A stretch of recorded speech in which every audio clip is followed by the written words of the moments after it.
వైపు చూస్తే బాబు షూరిటీ పోయి మోసం గ్యారంటీగా నిలబడిన పరిస్థితి. ఇది మరోవైపు చూస్తే సూపర్ 6లు సూపర్ 7లు ఎలక్షన్స్ ముందు ఆయన ఇచ్చిన అడ్వర్టైజ్మెంట్లు విద్యారంగాన్ని ఏ రకంగా నాశనం చేస్తూ ఉన్నారో కూడా మన కళ్ళ ఎదుటే బాధాకరమైన పిక్చర్ కనిపిస్తుంది. అసలు నిజంగా మన హయాంలో జగన్ అనే వ్యక్తి, వైఎస్ఆర్సీపీ అనే ప్రభుత్వం ఇంకొక 5 ఏళ్ళు కన్నా పరిపాలన చేసిందంటే నేను చెప్తా ఉన్నా, ప్రతి గవర్నమెంట్ చదువు స్కూల్లో నుంచి వచ్చిన పిల్లాడు, 1వ తరగతి పిల్లోడు 10వ తరగతి, 10 ఏళ్ళ మన హయాం, ఆ పిల్లాడు 10 సంవత్సరానికి పాస్ అయ్యేసరికి ఆ పిల్లోడు ఐబీ సర్టిఫికెట్తో, ఇంగ్లీష్ మీడియం ఐబీ సర్టిఫికెట్తో, నేను సిబిఎస్ఈ గురించి కూడా మాట్లాడడంలా, ఇంగ్లీష్ మీడియంతో ఐబీ సర్టిఫికెట్తో పాస్ అయ్యిండు. అనర్గళంగా 3వ తరగతి నుంచి టోఫుల్ క్లాసులు అటెండ్ అవుతూ అనర్గళంగా వెస్టర్న్ యాక్సెంట్తో, అంటే అమెరికన్ యాక్సెంట్తో అనర్గళంగా ఆ పిల్లోడు మాట్లాడే పరిస్థితి ఉండేది. 8వ తరగతి పిల్లాడికి, ప్రతి పిల్లాడికి 8వ తరగతికి వస్తానే పిల్లోని చేతుల్లో ట్యాబులు కనిపించే పరిస్థితితో ఆ పిల్లాడి చదువులు, ఐబీ చదువులు, టోఫుల్ పరీక్షల్లో ఉత్తీర్ణత, 8వ తరగతి పిల్లల ట్యాబులతో వాళ్లకు ఏకంగా సాఫ్ట్వేర్ మీద అవగాహన, ఇంటర్నెట్తో వాళ్ళని అనుసంధానము, అన్నిటితో పాటు సబ్జెక్ట్ టీచర్ కాన్సెప్టు,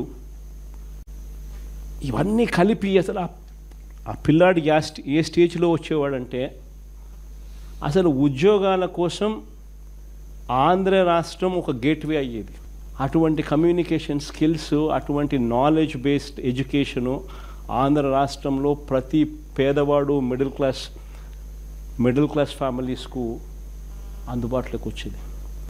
విద్యారంగాన్ని పూర్తిగా నిర్వీర్యం చేస్తుంది. ఇంగ్లీష్ మీడియము సిబిఎస్ఈ నుంచి ఐబీ దాకా ప్రయాణాన్ని తెరమరుగు చేసేశారు. టోఫుల్ క్లాసులు 3వ తరగతి నుంచి మన హయాంలో ఉన్నవి పూర్తిగా రద్దయిపోయిన పరిస్థితులు.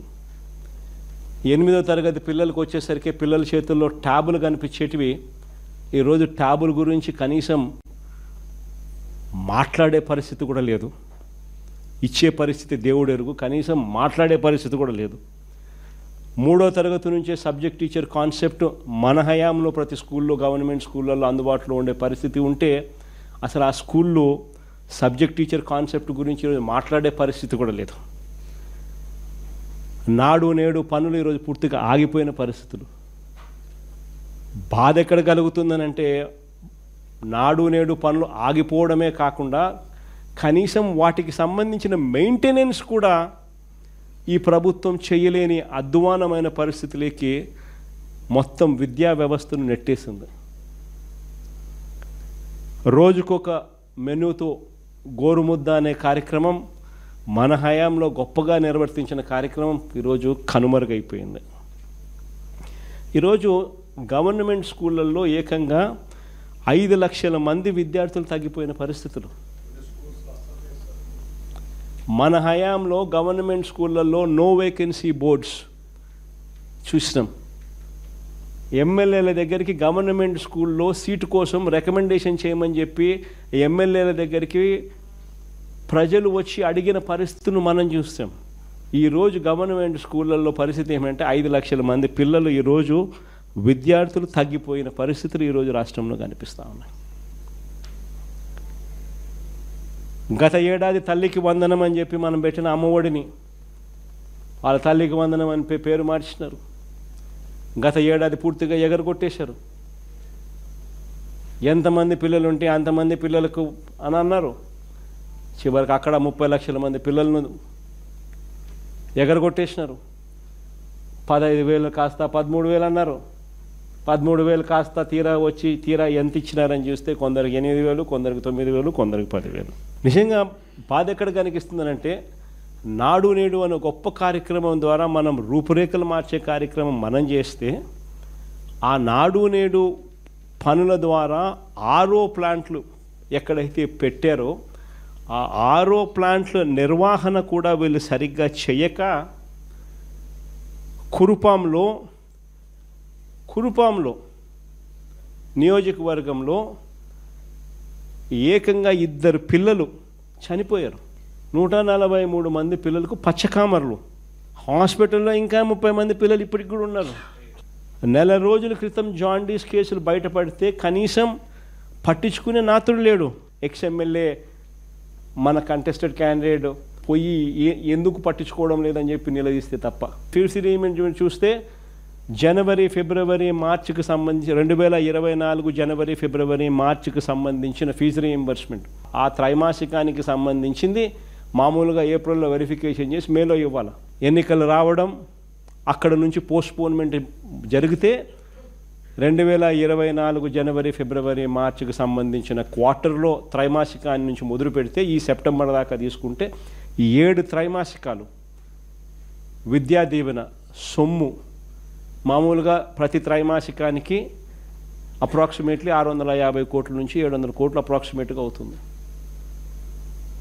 అంటే దాదాపుగా 7 త్రైమాసికాలంటే దాదాపుగా 4500 కోట్లు. ఇచ్చింది ఎంత అంటే కేవలం 700 కోట్లు. మిగతాదంతా గాలి కొదిలేసినారు. ప్రతి ఏప్రిల్ 2024లో వసతి దీవెన కింద 1100 కోట్లు మన హయాంలో ఇచ్చేవాళ్ళం. ప్రతి ఏప్రిల్లో ఇచ్చేవాళ్ళం. ఏప్రిల్ 2024 ఎలక్షన్ కోడ్ కారణంగా ఆగిపోయింది. ఏప్రిల్ 2024 1100 కోట్లు, ఏప్రిల్ 2025 మరో 1100 కోట్లు, 2200 కోట్లకు సంబంధించి వసతి దీవెన డబ్బులు పూర్తిగా స్టాప్ అయిపోయింది. విద్యా దీవెన వసతి దీవెన పరిస్థితులు ఈ స్థాయిలోకి వచ్చేసరికే పిల్లలు చదివే పరిస్థితి లేదు. పిల్లలను కాలేజీలకు పంపించే పరిస్థితిలో తల్లిదండ్రులు లేరు. కాలేజీలు వీళ్ళను ఉచితంగా చదివించే పరిస్థితిలోకి కాలేజీ యాజమాన్యాలు లేవు. అవి నడవాలి, అవి బ్రతకాలి, వాళ్లకు జీతాలు ఇవ్వాలి. చివరికి పిల్లల దగ్గర నుంచి వసూలు చేస్తూ ఉన్న పరిస్థితిలో పిల్లలు చదువులు మానేస్తూ ఉన్న పరిస్థితి. పంటల గురించి చెప్పాల్సిన పనుల. రైతులకు ఉచిత క్రాప్ ఇన్సూరెన్స్ గాలికి ఎగిరిపోయింది. సమయానికే ఇచ్చే ఇన్పుట్ సబ్సిడీ ఈరోజు పట్టించుకునే నాతులు లేడు. ఈ క్రాప్ అనేది ఈరోజు కనపడకుండా పోయింది.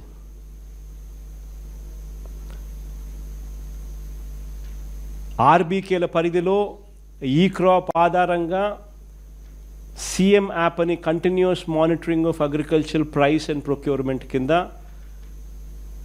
ఏ పంటకు గిట్టుబాటు ధర లేకపోయినా కూడా వెంటనే ఆ ఆర్బీకేలో అలర్ట్ వచ్చేది. అగ్రికల్చరల్ గ్రాడ్యుయేట్ అక్కడ ఉన్న ఆర్బీకే అసిస్టెంట్ అలర్ట్ ఇచ్చేవాడు. ఆ అలర్ట్ ఆధారంగా జాయింట్ కలెక్టర్ ఇంటర్వ్యూన్ అయ్యేవాడు. మార్క్ఫెడ్కి సంబంధించి జాయింట్ ఎండి హోదాలో వెంటనే ఆ ఆర్బీకే పరిధిలో ఇంటర్వెన్షన్ జరిగి ఆ పంటకు తోడుగా నిలబడే పరిస్థితి ఉండేది. ఆర్బీకేలలో ఒక చాట్ వేసేవాళ్ళం, ఏ పంటకు గిట్టుబాటు ధర ఇది అని. ఆ రేటు కన్నా తక్కువ రేటు ఎక్కడైనా ఉంది అన్న పరిస్థితి ఉంటే వెంటనే అలర్ట్ వచ్చేది. ఆ అలర్ట్ ఆధారంగా జాయింట్ కలెక్టర్ ఇంటర్వ్యూన్ అయి ప్రతి రైతుకు గిట్టుబాటు ధరలు వచ్చేటివి. ఈ క్రాప్ పోయింది, ఆర్బీకేలు నిర్వీర్యమైపోయాయి, ఉచిత పంటల బీమా పోయింది, సమయానికి ఇచ్చే ఇన్పుట్ సబ్సిడీ గాలికి ఎగిరిపోయింది. రైతు భరోసాగా మనం రైతుకు పెట్టుబడి సహాయంగా క్రమం తప్పకుండా మనం రైతుకు తోడుగా ఉండే కార్యక్రమాలు మనం చేసి రైతుకి ఇచ్చే కార్యక్రమం 13,500 మనం ఇస్తూ ఉంటే కళ్ళబోలి మాటలతో రైతులను భ్రమపట్టించి రైతు భరోసా పరిస్థితి ఈరోజు ఏమిటి అని అంటే, రైతు భరోసాకు పేరు మార్చి అన్నదాత సుఖీభవ అన్నాడు. పిఎం కిసాన్ ఇచ్చే 6,000 కాక మేము 20,000 ఇస్తామన్నారు. 2 ఏళ్ళకు కలిపితే 20,000, 20,000 2 ఏళ్ళకు కలిపితే 40,000 ఇవ్వాలి. 40,000కు గాను ఇచ్చింది కేవలం 5,000. ఏ రైతుకు కూడా ఈరోజు కనీసం గిట్టుబాటు ధరలు లేవు. ఏ పంట తీసుకున్న రైతులకు ఈరోజు నష్టమే. ధాన్యం కొనుగోలు దగ్గర నుంచి మొదలు పెడితే మిర్చి, పొగాకు, మామిడి, ఉల్లి, టొమాటో, సజ్జలు, పెసలు, మెనుములు, చీని, మళ్ళీ ఈ సంవత్సరం మళ్ళీ తిరిగి చూసుకుంటే మళ్ళీ ఉల్లి పరిస్థితి అదే మాదిరిగా ఉంది, టొమాటో పరిస్థితి మళ్ళీ అదే మాదిరిగా ఉంది, చీనీ పరిస్థితి అదే మాదిరిగా ఉంది. ఎక్కడ చూసినా కూడా దళారీ వ్యవస్థ, ఎక్కడ చూసినా కూడా కల్తీ విత్తనాలు, కల్తీ యూరియాలు, కల్తీ పెస్టిసైడ్స్. మొట్టమొదటిసారిగా నిజంగా నాకు ఆశ్చర్యం అనిపించింది. 5 సంవత్సరాలు మన పరిపాలన మనం చేసాం. ఏ రోజన్నా ఒక్క రోజన్నా కానీ మనం చూసామా ఎరువుల కోసం రైతులు రోడ్లు ఎక్కడం? నిజంగా ఆశ్చర్యం కలిగిస్తూ ఉంది నాకు. అసలు ప్రభుత్వం ఉందా? ప్రభుత్వం పనిచేస్తూ ఉందా? చివరికి ఎరువుల్లో కూడా స్కాములు చేసి ఎరువులను ఆర్బీకేల ద్వారా రైతులకు తోడుగా నిలిచే విధంగా ఆర్బీకేల ద్వారా రైతులకు దగ్గరికి దాన్ని సప్లై చేయాల్సింది పోయి ఏకంగా ప్రైవేటుకు ఎరువులు కేటాయింపులు ఎక్కువ చేసి ప్రైవేట్ వాళ్ళతో వీళ్ళు దళారీలతో డీల్ సెట్ చేసుకొని వాళ్ళు దాన్ని బ్లాక్ చేసి రేట్లు ఎక్కువ పెట్టి 263 రూపాయలకు సంబంధించిన యూరియా మరో 200 రూపాయలు ఎక్స్ట్రా రేటుకి అమ్మేట్టుగా అందులో వీళ్ళకి ఇంత కమిషన్ మాట్లాడుకొని అసలు ఆశ్చర్యం కలిగించే విషయాలు ఇవన్నీ కూడా ఈ మాదిరిగా పాలన సాగుతూ ఉంది.